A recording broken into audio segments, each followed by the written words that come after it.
Gimana ibu-ibu setelah kita berhitung? Capek nggak? Capek ya? Nah, biar kita fresh kembali, kita lakukan ice breaking dulu ya Bu ya, atau pemanasan. Biar fresh kembali, yaitu tepuk P2K2. Tepuknya kita sambil berdiri ya Bu ya, biar nggak keju atau ininya kakinya ya. Nah, sambil gerakan tangan dan tubuhnya itu digerakin ya Bu ya, biar nggak capek. Tepuk P2K2 nya. Oke, tepuk P2K2.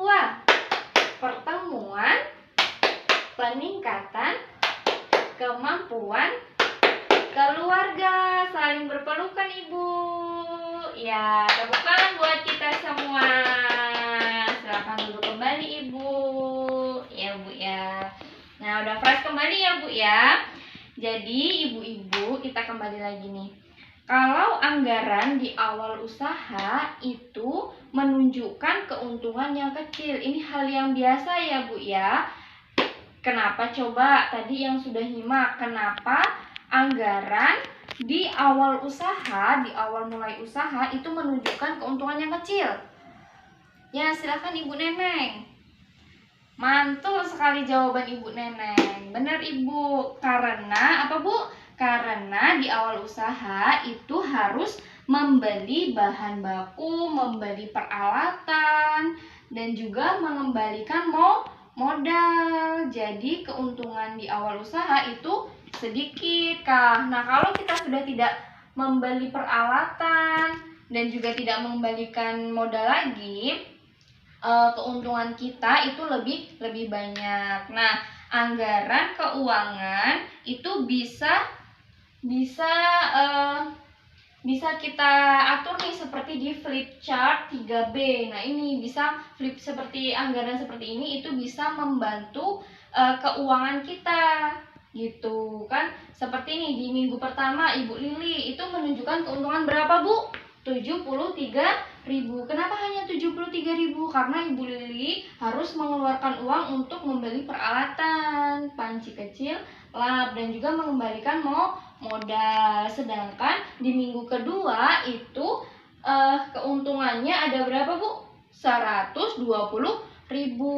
Karena Ibu Lili tidak harus mengembalikan pinjaman modal dan tidak harus membeli panci dan lap, hanya membeli bahan baku. Nah, itu Bu. Jadi anggaran seperti ini itu bisa membantu kita mengontrol dalam keuangan usaha kita. Nah, sekarang ibu-ibu buka buku pintarnya halaman 30.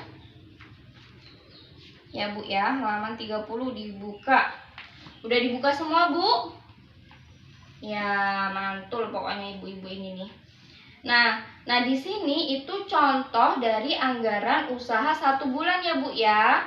Nih contoh anggaran 1 bulan di buku pintar halaman 30 ini. Nah, di anggaran usaha 1 bulan ini, di minggu pertama itu kan ada uang masuk, ada uang keluar ya Bu ya. Di minggu pertama itu ada uang masuk, modalnya 100.000, sedangkan hasil penjualannya 540.000.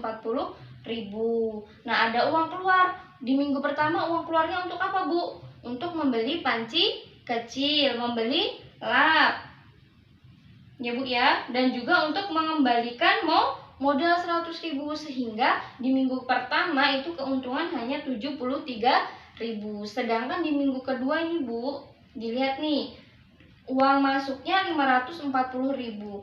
Sedangkan uang keluarnya yang harus dikeluarkan itu hanya untuk membeli bahan baku, yaitu ikan dan bumbu, sehingga keuntungan yang bisa diperoleh itu 120.000. Stabil nih, di minggu ketiga juga 120.000, di minggu keempat juga 120.000.